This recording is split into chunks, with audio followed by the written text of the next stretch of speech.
Welcome to the Funnel Reboot Podcast with your host, Glenn Schmeltzley. Let's get into today's show.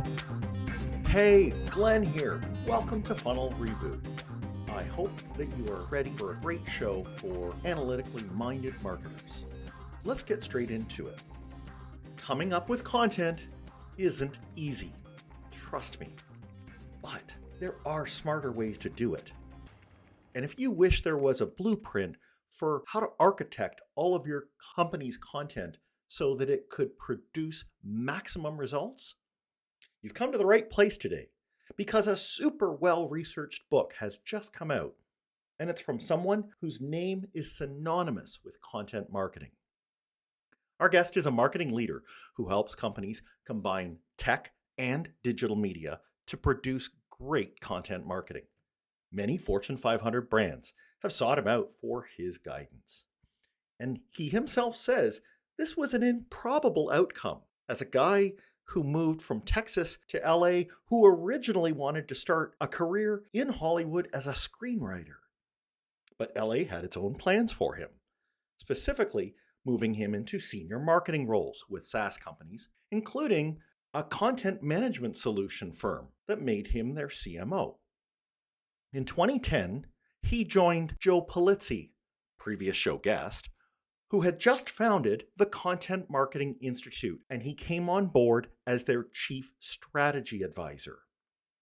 There, he played a pivotal role in making it the premier content marketing education place. He took that through their acquisition by UBM in 2016, and he still carries out that role right up to the present. He and Joe still put out This Old Marketing, a great podcast, which is downloaded more than 500,000 times every year in 150 countries. He also provides training programs and certification through the Content Advisory. Now, beyond all that enterprise work that he does, he still rolls up his sleeves to support various startups, serving in a board capacity at places like Divi HQ and Brandlens. He is the best-selling author of 4 books on marketing. And today, we're talking about his 2023 book, Content Marketing Strategy. So we're headed now to LA to talk with Robert Rose.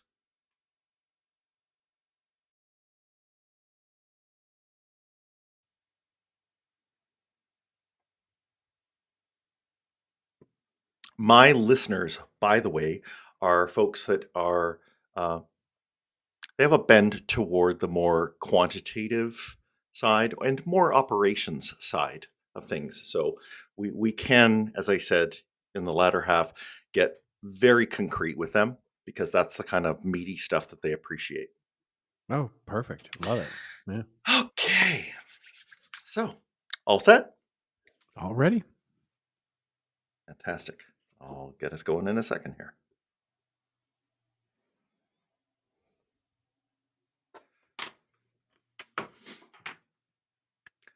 Robert Rose, welcome to Funnel Reboot. Oh, you're very kind. I'm so glad to be here. Thank you so much. So, Robert, we are going to talk about a book, and this is not your first book, not your first rodeo. What is the name of this book?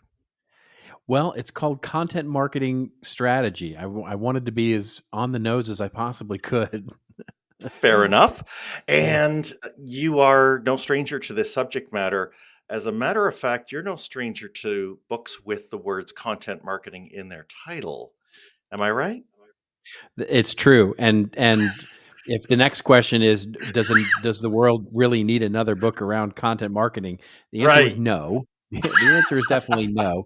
There are plenty out there, including the others that have been written by me. But this one's a little different in both in scope and what it is I really wanted to touch on. So it comes from a long time working in the space and from the heart.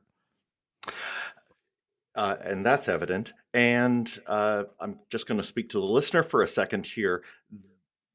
The things that he has compiled in this book, I'm not going to say that they're altogether new. However, why this book, and this is Glenn speaking here, why this book is different and needed to be written is that I think Robert takes things deeper than most, and especially in the area of those ordinary conventions that we carry around thinking about content marketing. Um, and Robert, why I say this is because you would be writing something, and I was reading it, and you brought me to a new conclusion about how to do it, even though I was just going along on all of those prior points. And so I found myself stopping in the middle of a passage, thinking I'd just seen a non sequitur, and then I'd double back and reread it and realize, oh, actually, it was I who had been wrong about how I thought of this. And I have to say, I found time and time again, I was being challenged in how I looked at some of those precepts of how we put out content. I'll start with one. We say that content is really communication, and that a business does 99 point something percent of what a business does is through communication. So we are just awash in communication.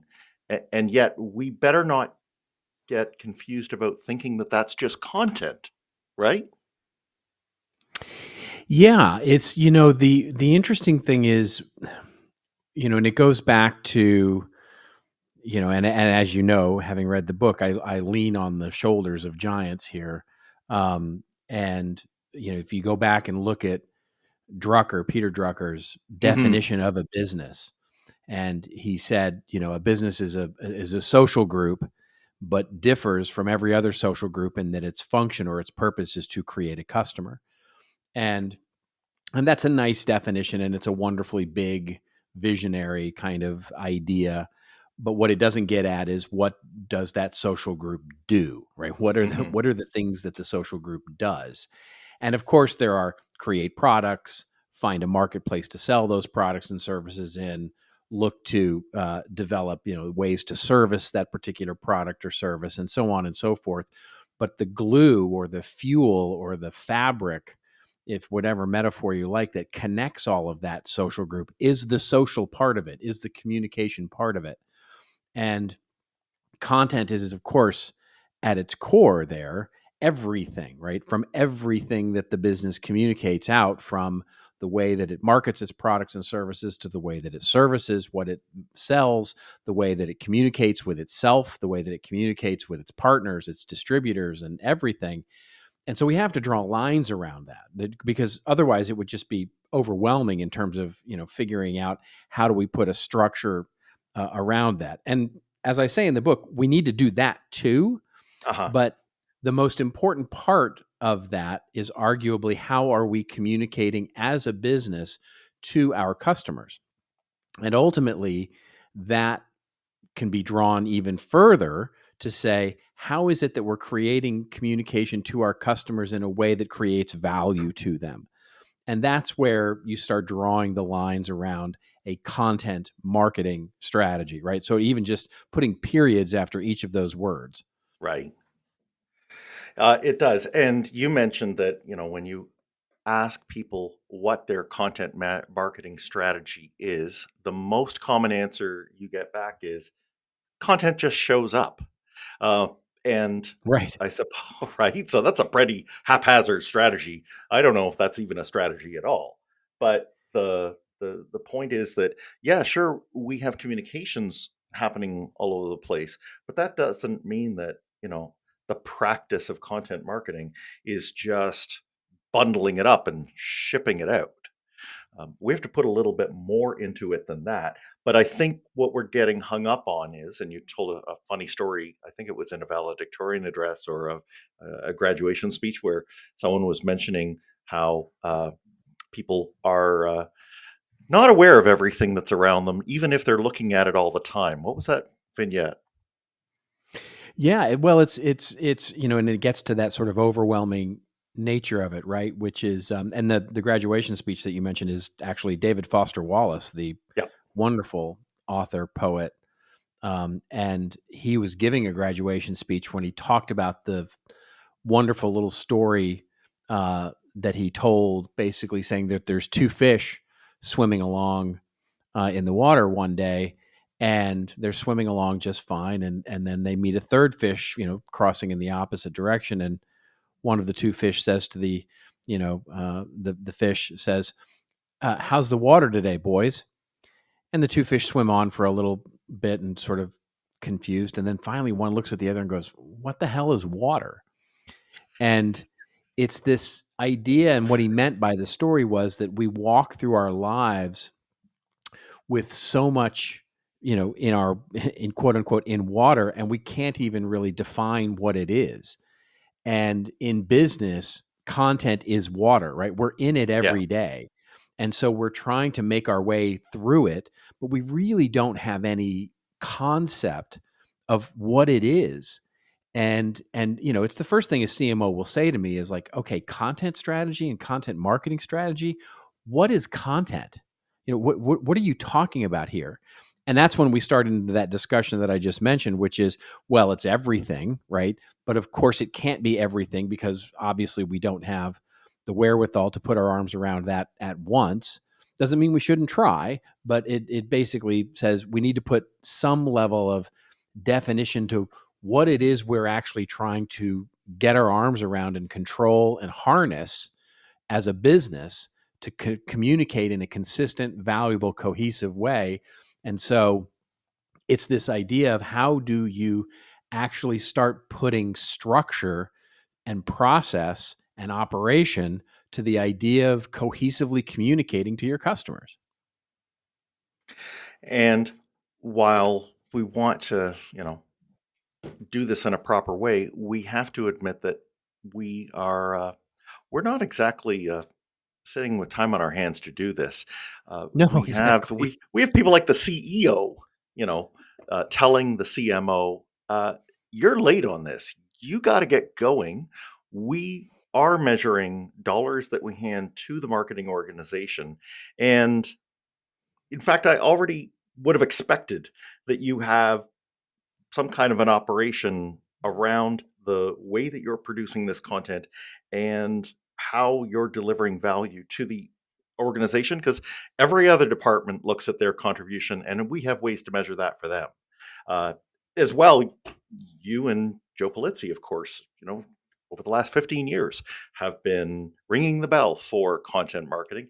And we have had some prior notice about how we need to get on board with this, but it does seem devilishly hard to center ourselves around this thing that is obviously here to stay, called content marketing. Do you have any pointers? Well, yeah. I mean, one of the first questions that I get asked by a senior leader in business, it might be the CEO, it might be the CMO, it might be a VP, it might be someone, the owner, the business owner, depending on the size of the organization, is how do we do? Okay, so they buy the argument, right? They buy the argument that, yeah, content is communication and it's everywhere. Mhm. We have to get our arms around it. We have to harness it into some. So what do I do? I mean, it's like, how do I start? What is it that I need to do?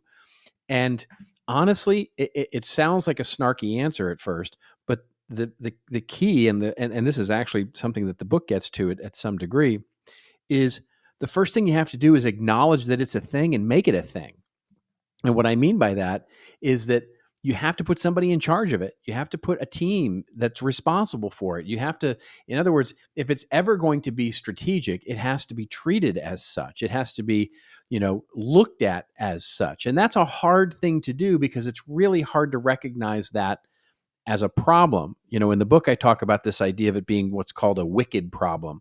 And Mhm. and the challenge therein is that, what a wicked problem is it's done by sociologists and planners, usually, and city planners and those sorts of things. And these are problems that don't have obvious answers until you actually try and solve them.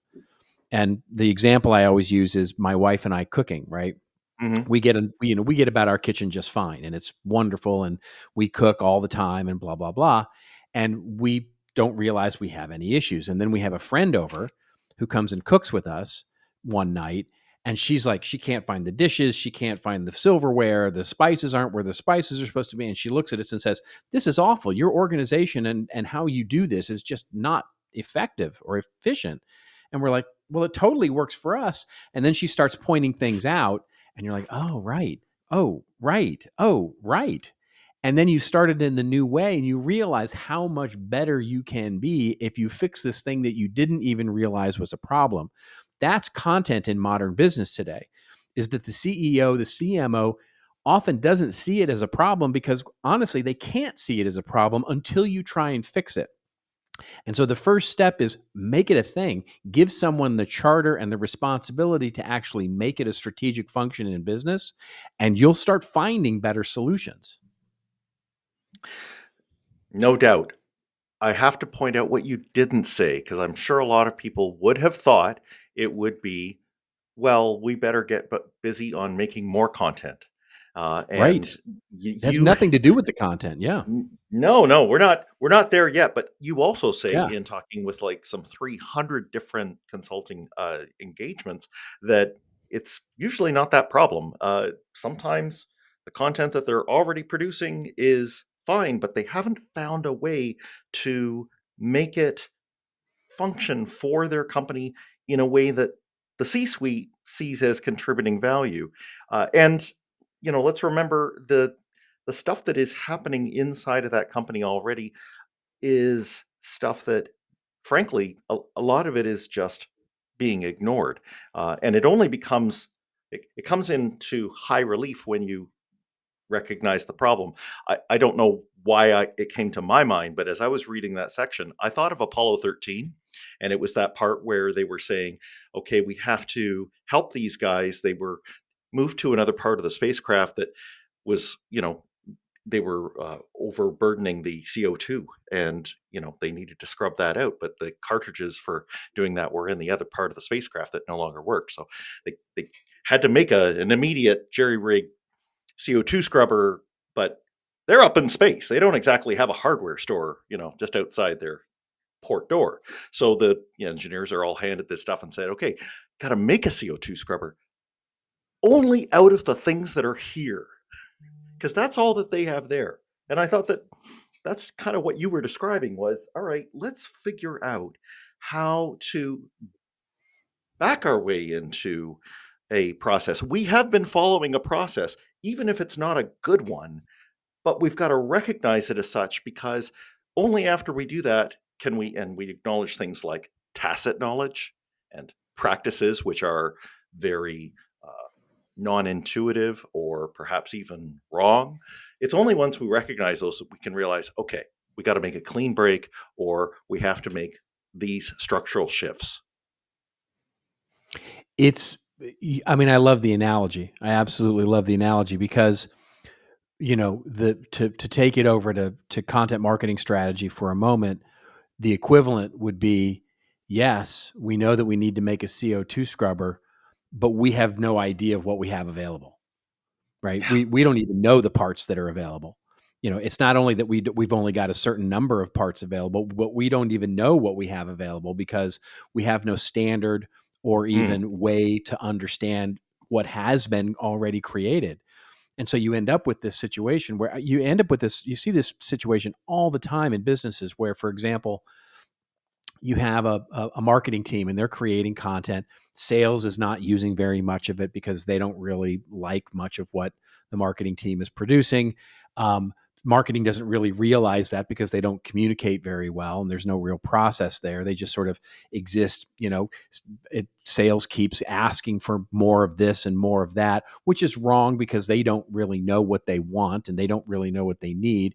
Marketing is sort of dutifully trying to comply with them because they don't believe that they really know what they need, but what they really need is something that we can create. And so they create that and it doesn't get used.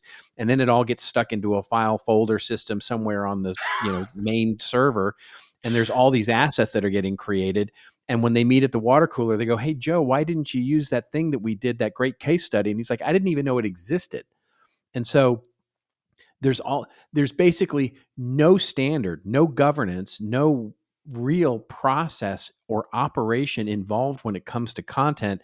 So everybody kind of does as they can.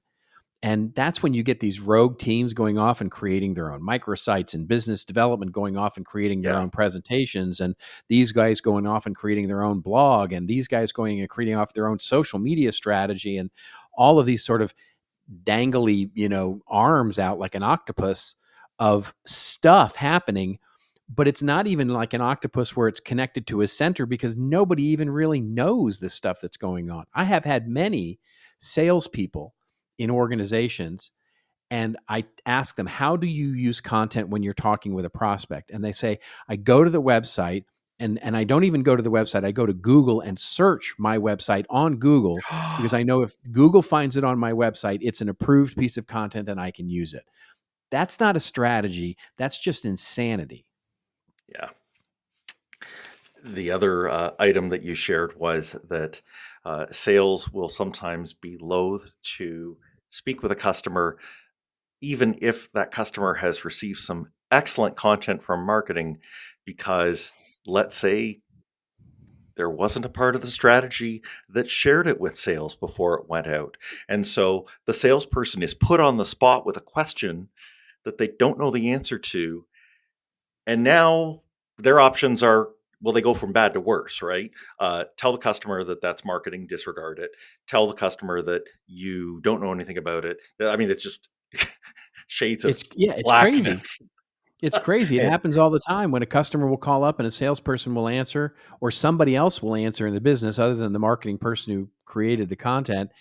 And the customer will say, I just got this amazing article or blog or white paper or ebook from your company, and I think it's amazing. I'd like to talk with somebody about it. And the salesperson goes, I have no idea what you're talking about. Right? I didn't even know that thing existed. Well, now you've done two things, right? You've ruined that relationship with that salesperson forever, because as far as the customer is concerned, they're an idiot. And then two, you've actually ruined the content, because if the customer thinks, well, if the business isn't even aware that this thing exists, how good is this thing really at all? Maybe I'm wrong. Maybe this thing isn't that great. yeah, it generates doubt like nothing else. And Yeah. all right, so now I'm going to throw in what, some people say is the solution to all this. It's generative AI. So, Robert, why don't we just why don't we just chuck all this content into a chatbot on the site and just let it explain to someone how they go? And I think you dealt with that rather handily. You said, for example, all right, show me an AI that knows what stage of the buying process that customer will need to get to next, and what content they're going to need to prepare them and actually propel them through that stage. It ain't going to happen anytime soon. No, it's not. I mean, AI is very powerful, but what it doesn't do very well at all is actually bring wisdom, experience, and creativity together in a way that allows you to respond in a completely contextual way, right? So it Mhm. doesn't allow for yet, and we have to use the word yet every time we use the word AI, because we We're just recording this in early 2024, folks. So that's bear that right. in mind. Exactly. And next Friday there might be a new announcement. So the key here is that as you're starting to try and understand what your customer needs at some level, it has to be valuable to them, right? And you have to understand not only where they are in their journey in order to deliver that contextual value, but you have to understand what is hard to understand, which is their intent in asking for the thing. And I'll give you an example of this, because Mhm. it's not just AI, by the way, that has this problem. It's generally speaking the way we think about content, which is typically the way we create content for marketing purposes, especially in that lead generation part of the journey, is we create it, we put it behind some gate, then people register for it, and then they get it, and immediately they get turned over to sales to follow up. Yeah. Now, if we're really sophisticated, that follow up is contextual in the sense of, I saw that you downloaded X, so you must be thinking about Y, so let me talk to you about Z. But what we, but the interesting thing is that probably understanding that the intent of that user with that particular piece of content, let's pretend it was called the first thing you need to know about transformational change, right? Sure. And so the intent of the person downloading that, the context in which the value they're trying to receive is to convince me that I need to change. And so what's the first thing we do after they download that white paper or that ebook? Well, we send them a salesperson that says, now that you've decided to change, let me tell you how much it's going to cost. And so when that person hasn't even decided whether change is good enough yet. And by the way, we do it because technology enables this, we do it within 30 seconds. So they probably haven't even read it yet. And you're already trying to convince them that whatever it was they downloaded was great and you need to, change. We're so ham-fisted in the way that we actually address our customers and their current intentions and needs that we've basically built over a big, when you see statistics like, 40% of the buying journey or 70% of the buying journey or whatever percentage of the buying journey is already done by the time a salesperson gets a call, is because we haven't been very good at it. And we've created this sort of blister or scar tissue, if you will, over customers. We all know how to do this now, right? We're getting good at circumnavigating all of the human interaction because we just know it's going to be useless. Yeah, they're treating us just like those urban planners you mentioned, right? And they're just evading that policy because Yeah. that I can set my watch by when I'm going to get that rep call after I've downloaded the white paper. And you describe that as one of the lowest uses of content anyway. What you actually say is that a good strategy and a process that we can follow actually elevates it to our good old friend Michael Porter in giving us a competitive advantage. And I appreciate that you even said that's true for us whether or not we are a consulting firm that does transformational change or we make industrial widgets, that it's something that can help all firms. Indeed, because it's the core of what our friend Michael Porter said about strategy, which is understanding what we're not doing, right? Yeah. Understanding what we're not going to do. And the only way we can understand what we're not going to do is by understanding all the things that we will do. And, the way Porter defines strategy is the fit together of all of the activities that we do. And when he says fit, he means like fit together like Lego bricks, right? So Hmm. if each Lego brick is an activity in our marketing department, things that we do on a day-to-day basis, then putting together a strategy is fitting those Lego bricks together in a way that provides competitive advantage. And that's really the heart of this book, right? Is to understand what are all the successful companies out there doing that are fitting together the Lego bricks of content in order to be truly successful at it. What are they doing differently that other companies that are struggling with this aren't? And we're going to head into what those are, including, I think, a very good model that you give us for how we build it after we take a really quick break. Let me step away for a second to note our social media presence. On social, you'll see show-related updates about our guests. You'll see what's happening behind the scenes. Or you can simply talk to me. There are already 740 people who have connected with the show's social pages. And I've really loved how lately a few of you have posted positive comments about the show. It encourages me in making this podcast the best it can be. So find Funnel Reboot on LinkedIn or Instagram or X. Click follow and maybe say hi. Thanks a lot. Let's get back to the show. So Robert, we've been talking about how we're getting these pieces together so that they can fit and we can give the content that we need to produce proper treatment and take it so that it can get out there to customers and that we can see that it's actually delivering for them. You've made an excellent way to broach that. 3 separate pillars, which are going to hold up any content marketing strategy. And you say that over and over and over again, you find that happy companies that, are happy with their content marketing, they seem to have all these 3 pillars, and that ones that don't, there's inevitably, some bizarre combination, other elements that don't need to be there. And those are all miserable in their own ways. But this, group that follows these three pillars, they're all happy in the same way. Could you tell us more about what the pillars are? Yeah, that's me stealing from Tolstoy, by the way. Um, so, uh, yeah, what we found is that there are sort of two. If you think about this from the activity standpoint, right? And just to sort of take it down to its brass tacks. When I say activities, it's like stuff that people do consistently. You've got teams, you've got individuals, you've got the ways that we're structured in our workflows, and the ways that that the habits that the company builds in terms of the way stuff gets done. And if you align that and you say, okay, that's from content needs to be idealized first. In other words, we have to come up with an idea. We have to prioritize that idea. We have to get consistency around that idea. Then we need to create and express that idea. Then ultimately we need to manage and then produce that idea. And then ultimately we need to get that idea out into the marketplace of ideas where it can be measured against other ideas and ultimately brought right back around to, was it a good idea, right? And so if you sort of look at that, communication, that's what the process of communication looks like. We can basically pull three pillars of activities together, which is one, communication, meaning we have to coordinate those activities. We have to make sure that my team is doing it the same way, as that team is doing it the same way, that this team, that we all understand.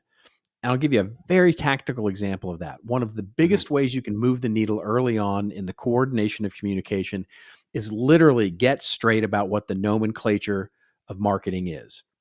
What's an ebook? What's a blog post? What is a campaign versus an initiative? What's a project? We worked on a project with one client where we literally saved them millions of dollars every year in a global organization simply by putting a global definition around what white paper meant. Because for the people in Asia, it meant something entirely different and cost entirely differently than the people in Europe or the people in the US. So when they do a line item in their cost analysis and they go, wow, Europe spends a heck of a lot more on white papers than Asia does. Well, it's because they're creating two very different things. So literally just getting a commonality and a coordination around your communication and the way you operate in content is the first step. That's a pillar. The second, and if you move all the way to the right, so a second separate bubble, if you will, a pillar, would be the experiences themselves. And that is everything that's a container, right? Everything from your website to your blog posts, to your email newsletter, to your podcast, to your events, all the things that are containers of those ideas and need to be managed as such. And we call them experiences because those are the things where the context is going to be set with the audiences that are going to consume that. And they should be looked at in as strategic a way as your products and services are. I often say to a CMO, is your website as strategic as your product? And the CMO will kind of laugh and go, no, what are you kidding me? Like, it should be.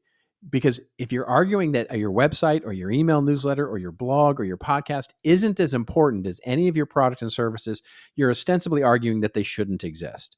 So they need a product manager. They need promotion. They need care and attention. They need a measurement strategy. They need all the things that products, experiences should have.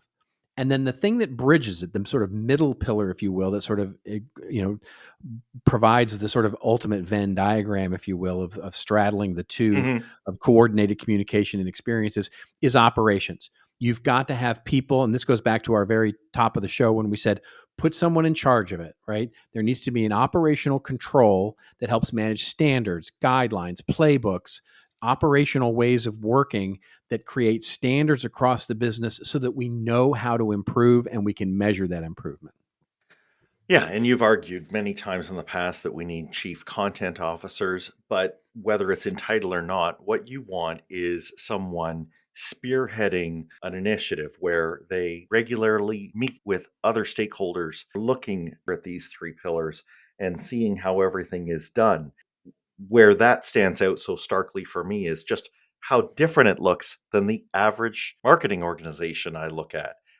When I see them, almost always we see the platforms for each of the media tools.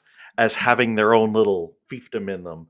We see people who are assigned, okay, I'm the TikTok content person, I'm the blog content person, I'm the podcast content, and we get suckered into thinking that these containers are the main thing that we're supposed to be filling, which is, of course, abnegating any responsibility for what the message is and getting that straight first.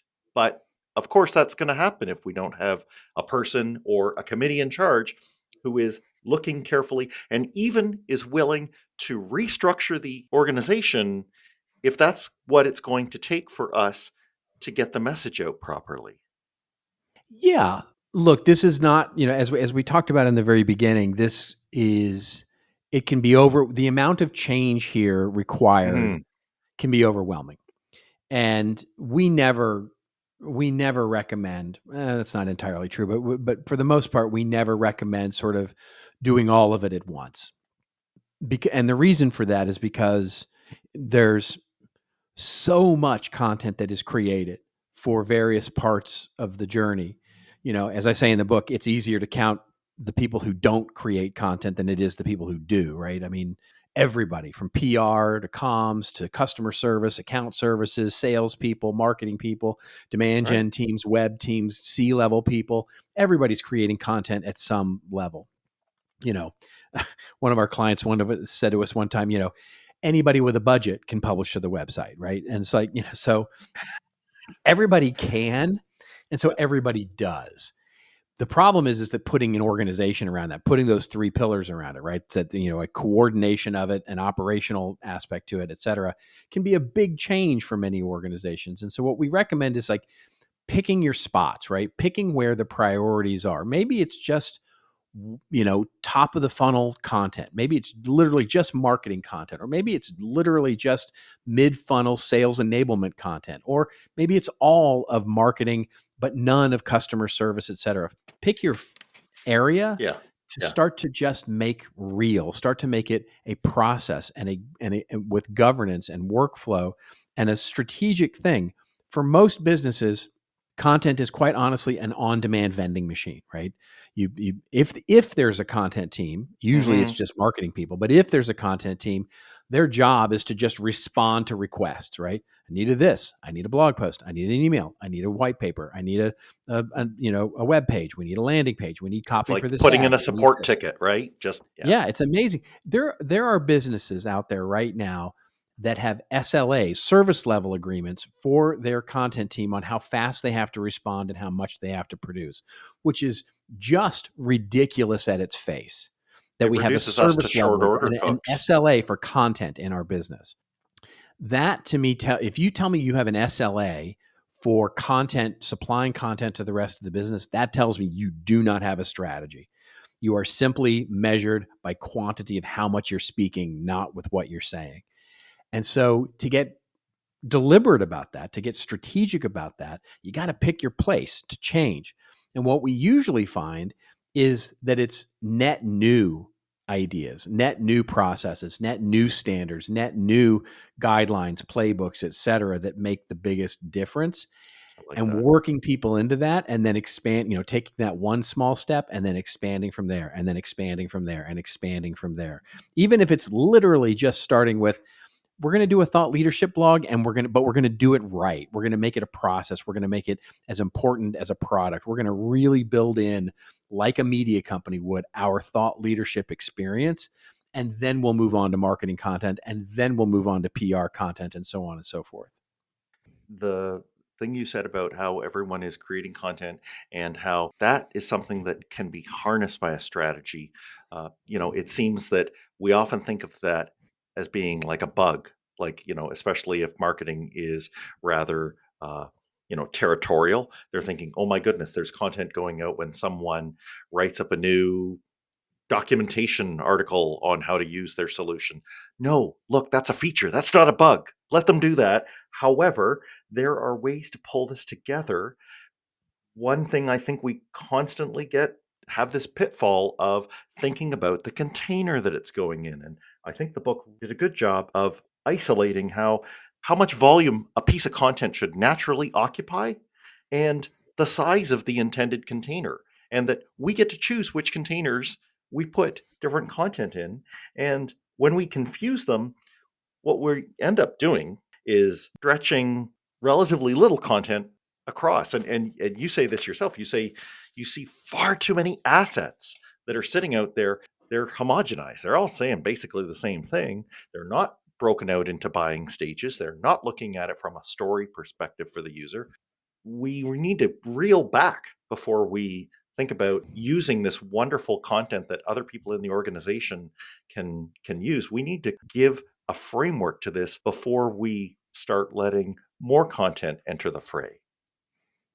Well, that's a great point. Yeah, I mean, what you're getting at is when we work with brands, and this includes businesses of all sizes, mid-size, large, enterprise, global, on and on, B2B, B2C, it doesn't really matter. The most common challenge, the perceived, and this gets, by the way, all the way back to the question of the wicked problem, but the question that they come to us with is they say, we believe we create too much content. And so we want you to help us figure out a way to audit that and look at our processes and say, how can we create less and higher quality of it? And when we actually do the analysis, what we almost always find is that the business actually doesn't create so much content. And in fact, the ideas, as you mentioned, are fairly derivative for the most part, right? The ideas are pretty derivative to one another. There's lots of duplication. There's lots of sort of overlap. But what the business does do is produce far too many digital assets, right? So it's like you've got 1,000 PDF files in your resource center. Right. You've got tons of social media posts. You've got way more blog posts than you could ever, your audience could ever read.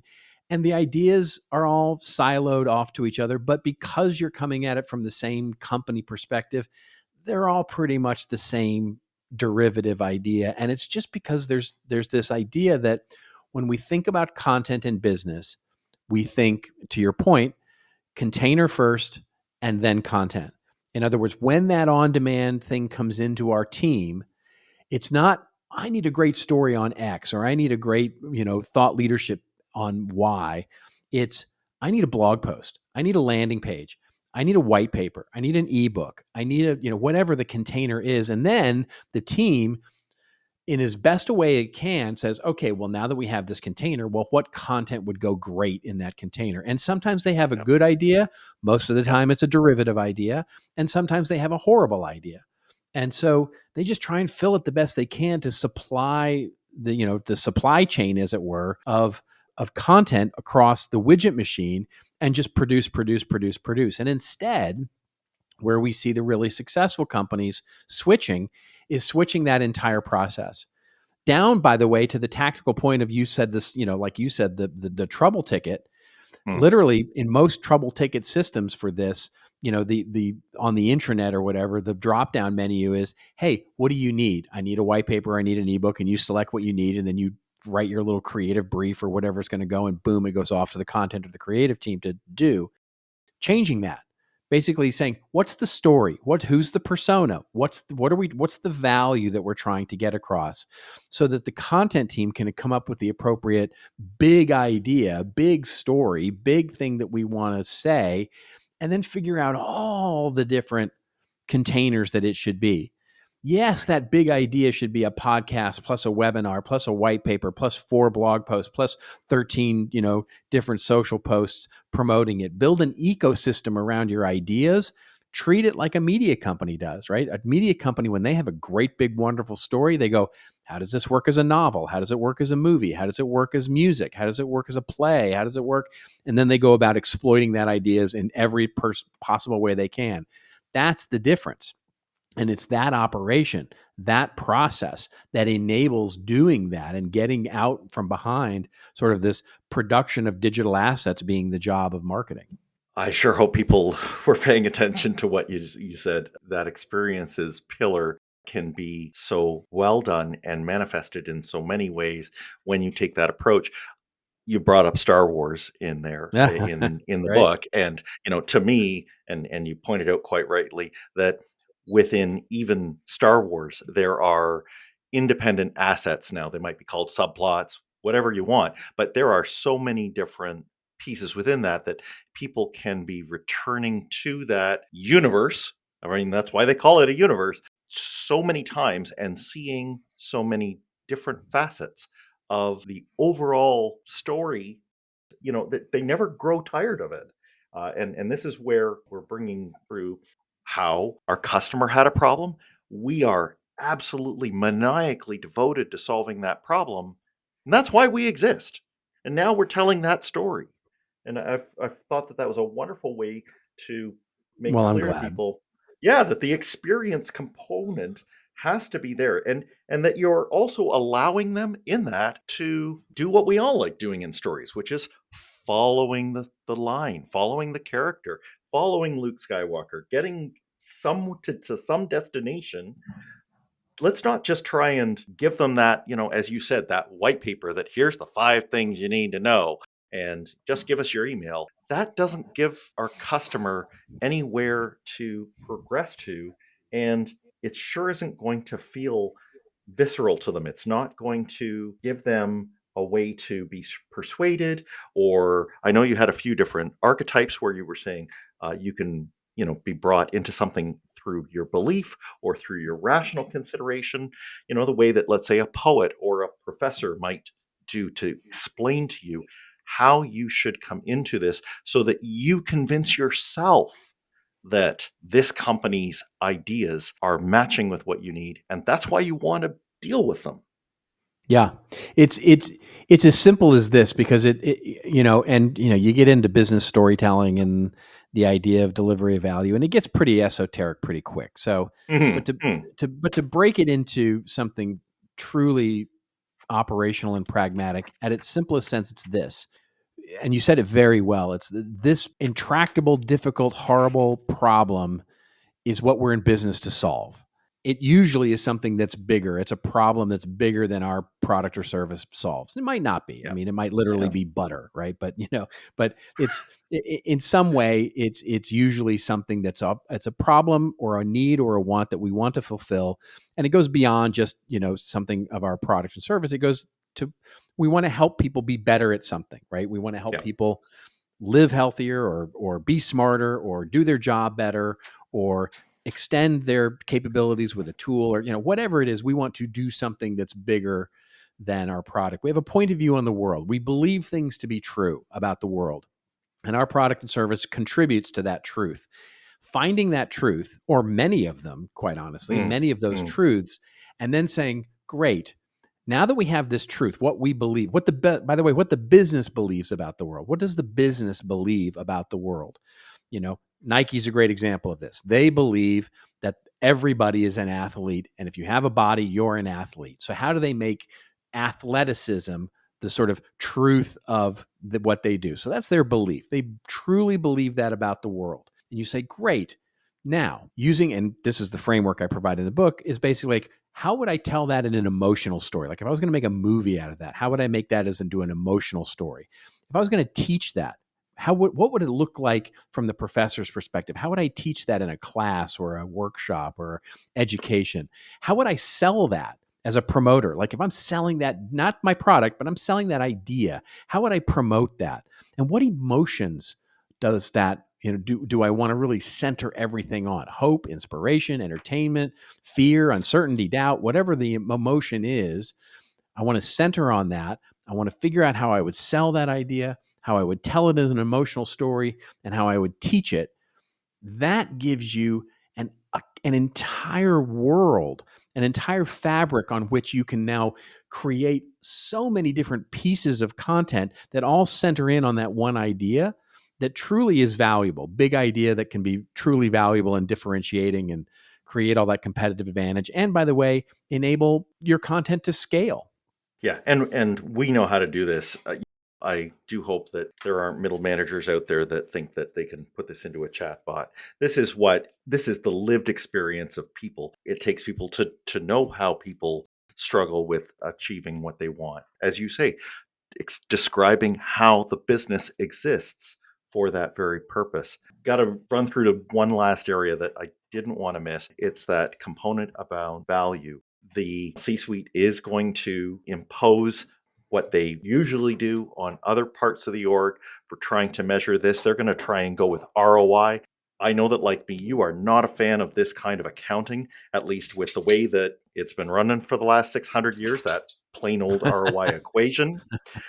You center it around, I'll call them soft currencies in other writings that you've done, where it's centered around audience and value in areas of that. If I take Killing Marketing, the 2017 book that you wrote, you actually went whole hog on that idea and flipped it around entirely, saying that, marketing could be the creator of value for the company instead of a user of corporate resources. But for this one, if you can give our audience just a taste of how you would approach that question of what are we getting for this content marketing? Yeah, and it depends, and the way that I talk about it is that it all comes down to what, defining success, right? So, and aligning that to business goals, because, you mentioned the idea of, getting beyond the sort of ROI or efficiency sort of mantra that marketing has played for so long. In other words, for forever, basically the way that marketing was measured, basically because it was really the only way to measure it, was kind of like a tax, right?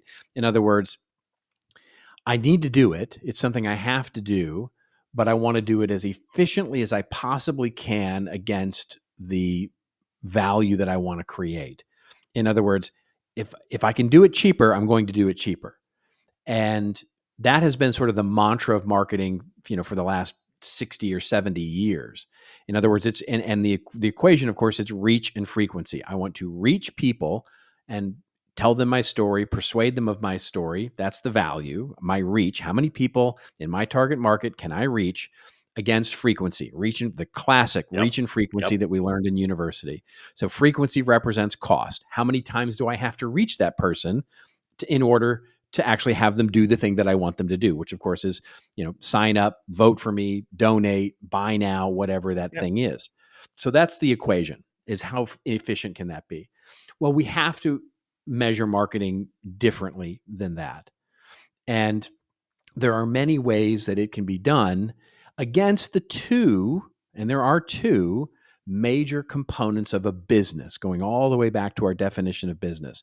So the things that a business leader, an owner, the CEO, a board of directors cares about is revenue, how much money are we making, and efficiency, how much did we save?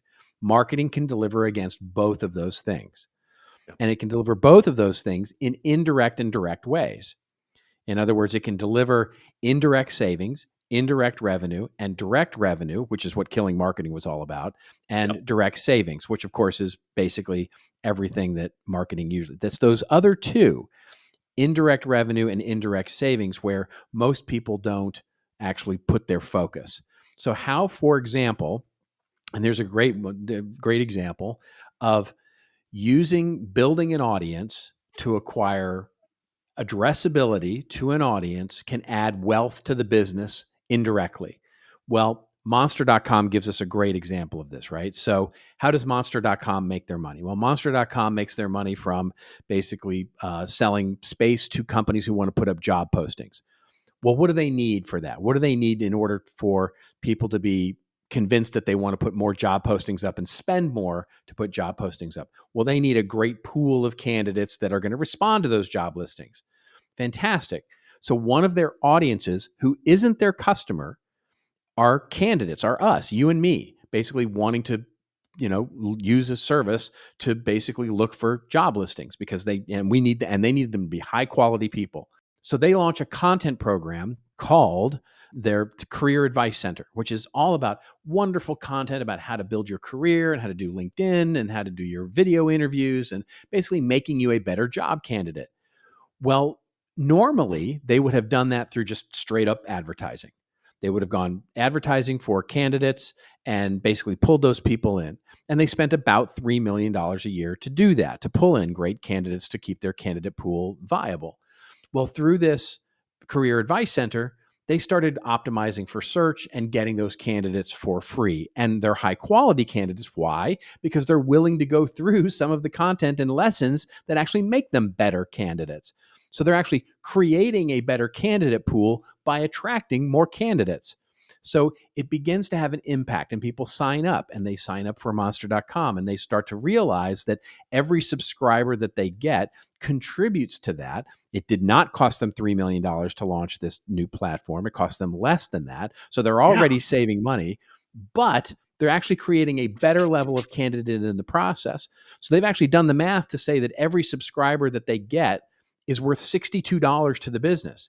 That means they can treat Career Advice Center like a product where they actually run it as a P&L. Every new subscriber is worth $62. That means that they can use $35 to promote it on Amazon or on Google or on advertising or anything like that.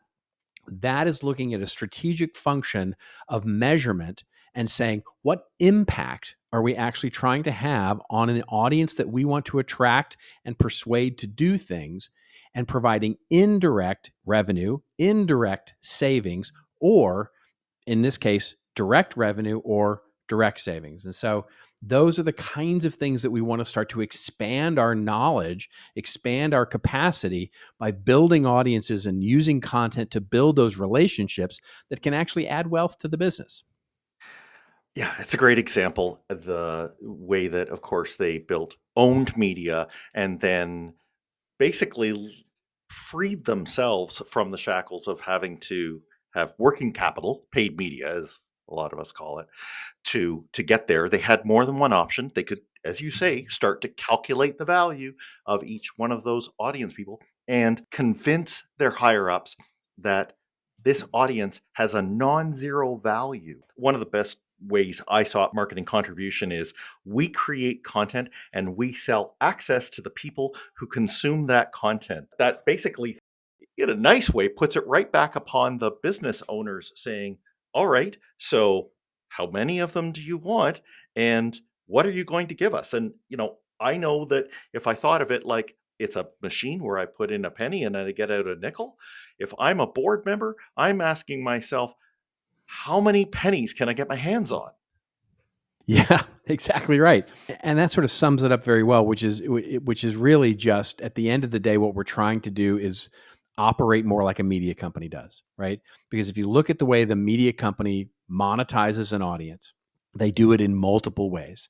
They can do it through advertising and sponsorship, which is, as you just pointed out, monetizing by access to the content, right? You get free access to the content, but we're actually going to sell access to this audience to other people who will put up, and that's, by the way, how we've marketed forever and advertised forever is we go put an ad on, the Wall Street Journal or the New York Times, and we leverage their audience, access to their audience.